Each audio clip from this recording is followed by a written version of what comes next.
దుష్ట మాయల వారి మార్కండేయ, నువ్వు యమపాశాన్ని అవహేళన చేస్తావా? ఇదే కాచుకో నా గద ప్రహారం నుంచి.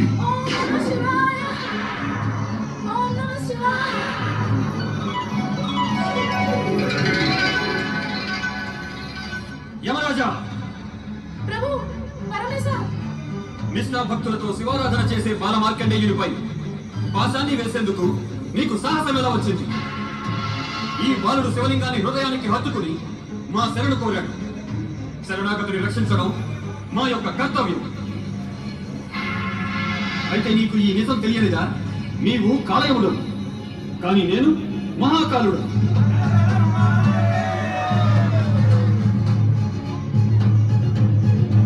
మా యందు నిష్ఠా భక్తులలో చరమస్థాయిని పొందిన ఈ బాలుడు మార్కండేయుడు శివకృప వల్ల అవధ్యుడయ్యాడు.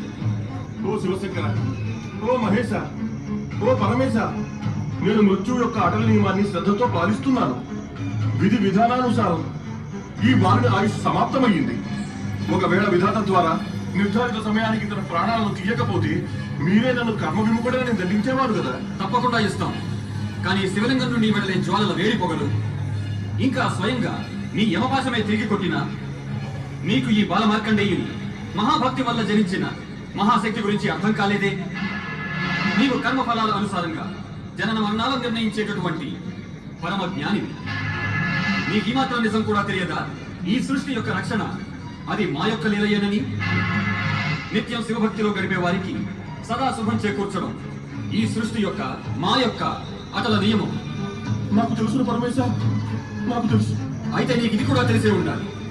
ఒక జీవాత్మ తన జీవితాన్ని మాకు సమర్పించి వశం చేస్తే మా యొక్క ఆనందాన్ని పెంపొందించి మాకు అత్యంత ప్రియుడవుతాడు. ఇటువంటి నీతి బోధనలు పునరావృతం చేయాలా యమరాజా? అక్కర్లేదు మహేశ, ఈ దాసుడిపై కృప చూపి తమరు ఆజ్ఞాపించండి. ఇప్పుడు నేను ఏమి చేయడం ఉచితమో?